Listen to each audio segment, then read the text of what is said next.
In November 2012, two men went fishing off the coast of Mexico.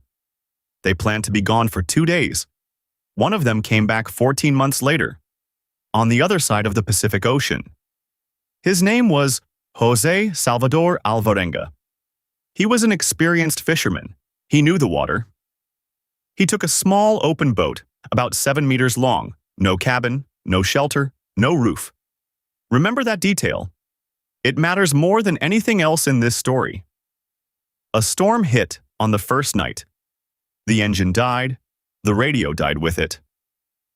The current took the boat west, not toward land, toward nothing. The Pacific is the largest empty space on the planet. If you drift into the middle of it, there is no coastline in any direction for thousands of kilometers. The first problem was not food. It was water. You can survive weeks without eating. You cannot survive a week without drinking. So he learned to drink rain.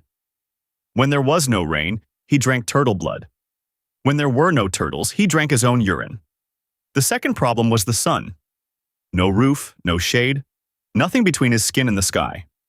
He hid inside an overturned icebox during the worst hours. A plastic crate became the difference between living and not. Food came from whatever touched the boat. Fish caught by hand. Birds that landed and made a mistake. Turtles.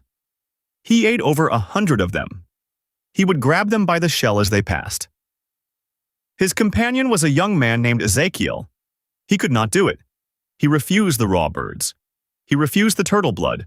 Roughly 4 months in, he died. Alvarenga spent days with the body before he let it go. Then he was alone for almost a year. Here is where the story stops being about the sea. Alone in an open boat, he began to talk. To the birds, to the boat, to God, to Ezekiel. He gave a running commentary on everything he did. Survival experts notice this in nearly every long solo ordeal. The people who talk out loud tend to keep functioning. Silence is where the mind starts to fold. He also built a routine. Wake with the light. Check for rain. Fish. Sleep in the crate through the heat. The routine was not efficiency. The routine was the only structure left in a world without edges. He thought about ending it. He said later that he decided not to because of the people waiting for him. That is the sentence survivors repeat most often. Not courage, not hope. A specific person with a specific face who would have to be told. The Pacific carried him roughly 11,000 kilometers.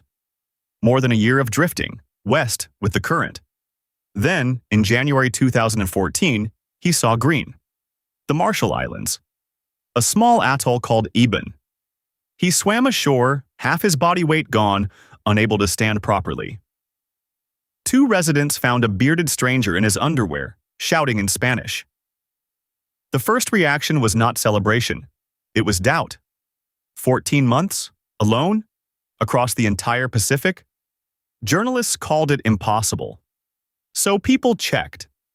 The drift matched the currents. The barnacle growth on the hull matched the timeline. The boat had left from where he said. The islands were where the water would have taken it. Nobody has produced an alternative explanation that fits the evidence. The story held. What survived is not really the record. It is the shape of how he did it. He drank what was available, not what he wanted. He built a routine in a place with no reason to have one. He talked out loud so the silence could not close. And he kept one face in his head as the reason to continue. None of that requires an ocean. Most people never drift into the Pacific. But most people do end up somewhere with no visible edge, no schedule, and no obvious reason to keep going. The instructions turn out to be the same. Take what is actually available. Build a routine before you feel like it. Say things out loud. And keep one face in mind.